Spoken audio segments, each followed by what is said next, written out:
Shooting pictures outside in the house here in Southern California, and one of my roommates is Mark Power, who's one of my heroes in Magnum, and I'm not kidding. And I just happened to stumble across him when he's getting ready to take a picture with his Alpha Phase 1 combo.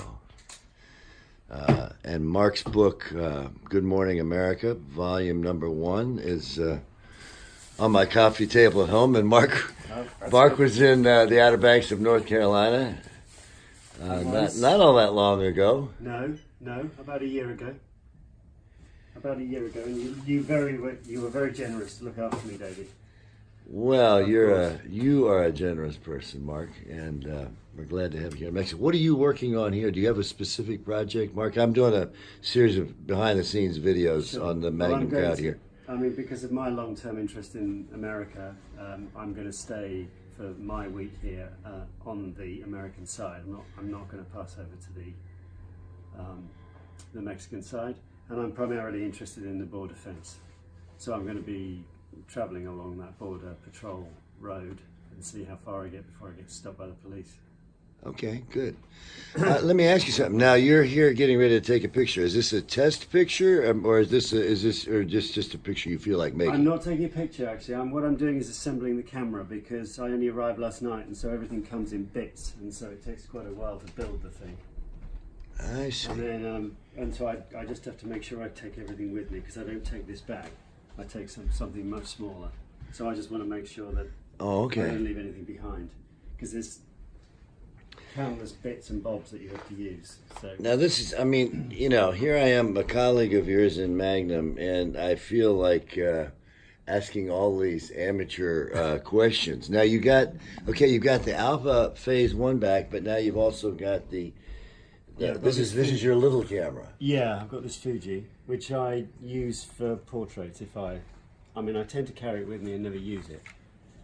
I've got a long lens here. It's like his version of an iPhone. I know, that's my big camera. This is my big camera, right? So it usually just sort of stays in the back of the car and I don't use it. I find actually that to go from the kind of landscape to portrait is such a shift for me, and also changing cameras. I tend to be in one phase or another and not both at the same time. I just can't work like that. So I get very deeply involved in using this, and then I forget I've even got this in the car. So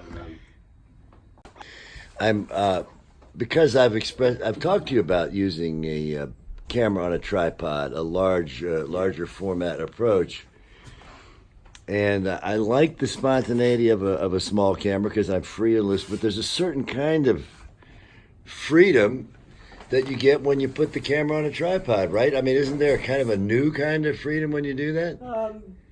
I think it's a bit more contemplative. It's a slower process. So and because I used to use a large format film camera before this, I have this sort of fairly considered and relatively slow way of working.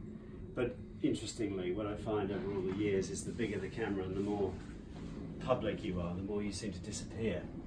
It's a strange irony, actually. But you're not in situations and nobody takes any notice of me.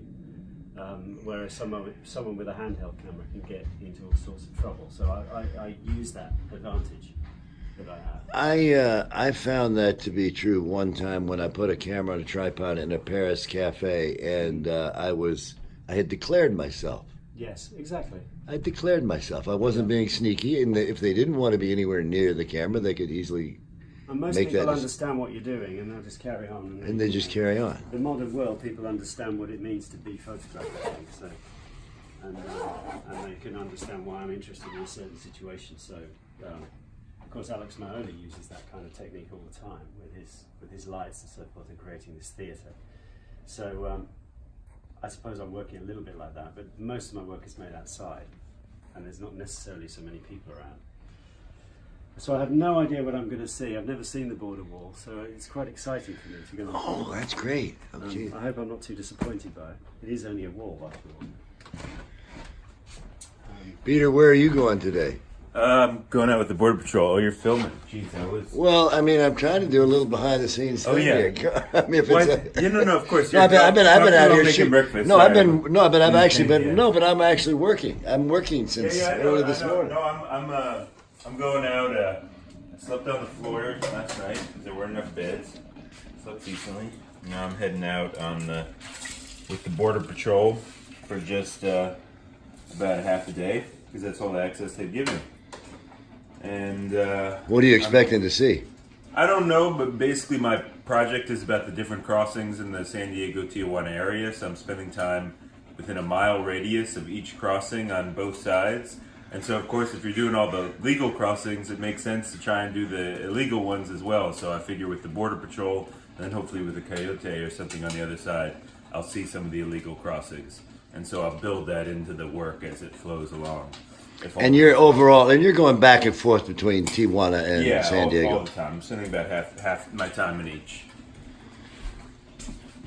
Peter and I work together in the sense that we use each other as a sounding board, right, for editing. That's right. Yeah.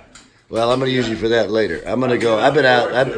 That's been part of the fun of this is not just the work shooting itself, but commiserating and trying to get a grip on our own work through the unfiltered opinions of our esteemed colleagues. That's right. That's the polite way to put it. Exactly. It is a very impolite way to put it too.